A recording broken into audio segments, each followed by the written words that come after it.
Hey guys, this is PODFIC, and today we're going to be reading HR standing for Hood, read by dark_nymphs_translates Dunkle Nymphin. This is Chapter 2.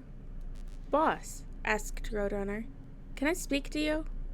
Jason beckoned him into the office and was unsurprised when the door was closed. Criminals were all gossips. If you wanted to keep something private, you'd better close the damn door. What's up? He liked Roadrunner. The man had gotten his name because of his ability to turn any vehicle into a getaway vehicle. When he was behind the wheel, he also managed to escape. But that was not the reason why Jason liked him. He liked him because Roadrunner was competent, did not ask unnecessary questions, and treated everyone with respect.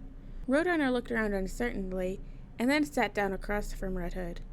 My sister works at Wayne Enterprises, and was sent to HR the other day because she and Tom were always fighting. Jason had a really bad feeling about where this was going, and she told me that she now has Red Hood to thank for her relationship with Tom. Jason nodded. Tom and Jerry. He wouldn't ask if his sister's name was really Jerry. He hadn't sunk that low yet. And now you want to know why I work in HR? Roadrunner looked up in surprise and shook his head. No, that's not the point. What? Jason would be lying if you said he was not surprised. He had been aware from the start that his men and women would find out about his job sooner or later, and he hadn't cared. He wasn't the boss for nothing.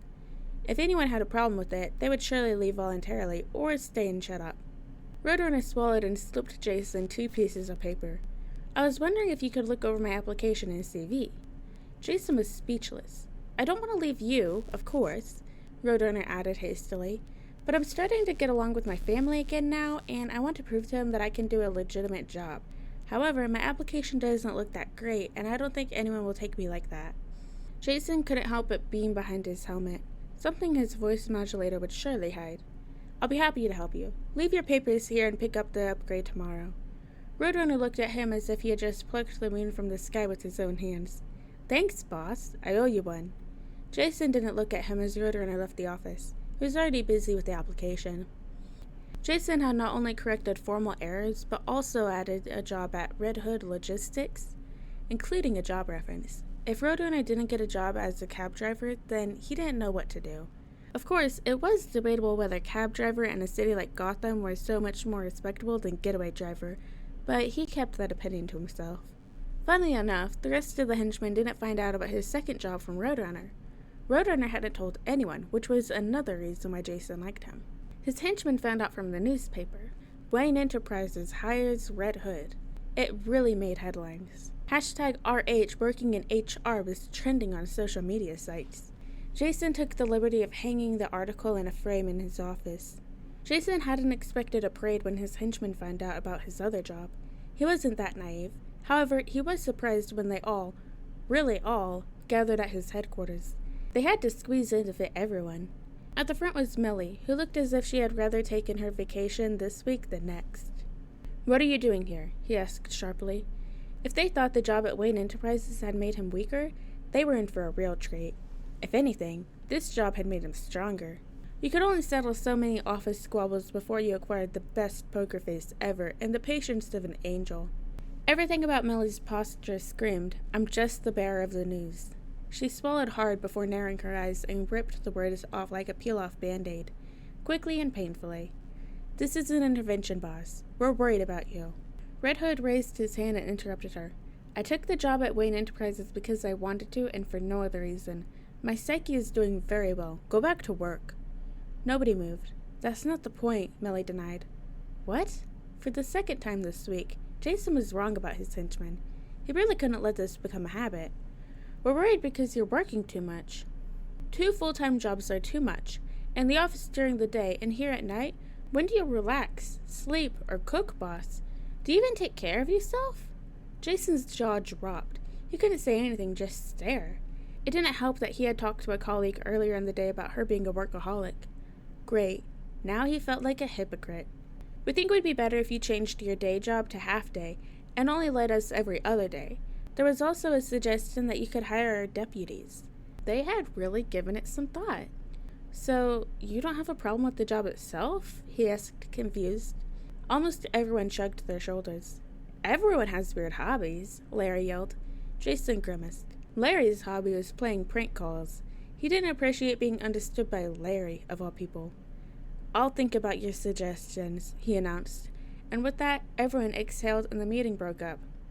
How was it that his henchmen were worried about his health, but his family weren't? Ah, yes. His whole family consisted of workaholics and couldn't say anything without being exposed themselves. Red Hood sent Mr. Wayne and Mr. Drake on forced leave because they had both accumulated too much overtime. It turned out that was something he could and was allowed to do. That kind of power was almost more intoxicating than putting Black Mask out of business. The new plan with his deputies really worked, and Jason had to admit that he really missed cooking. It also filled him with pride to see how many people followed his example and asked him for help with their application documents. Only in hindsight, it was the thing with Kim J that made everything escalate. Kim J hadn't even sought help from him. She had just blown off hot air. "The boss at my part-time job is terrible. If I'm just 1 minute late, he deducts an hour from my pay. I'm sometimes called in to work during my vacation, and the working hours are getting longer and longer, even though I was told it was really only in the mornings." Red Hood nodded and went to see her boss at the gas station the same day. He didn't remember exactly what he said, but there were a lot of warnings, even more threats, and clear messages. Treat your workers properly and stick to the employment contract. That wouldn't have been a problem in itself, but somehow the press got hold of it, and once again he ended up in the headlines. It had unforeseen consequences. The next day, all of Black Mask's employees went on strike. They demanded regular employment contracts. Mr. Freeze's ice-cold villains followed the next day. Riddler, Penguin, and Two-Face's men followed the day after that. The next day, Red Hood's deputies were in his office. "What's up?" he asked. "We'd like to go on strike," said Roadrunner bluntly. "What?" Jason asked incredulously. "But y'all have employment contracts and even dental insurance." Bloody Mary nodded eagerly. "We're all happy too, but we'd like to go on strike out of sympathy. It's not fair that the others don't have a contract, so we want to support them as much as we can." Jason could have refused. He could have refused and everyone would have gone about their business. Instead, he sighed and nodded. "All right, I'll see you next week." He'd give them a week and then they'd go from there.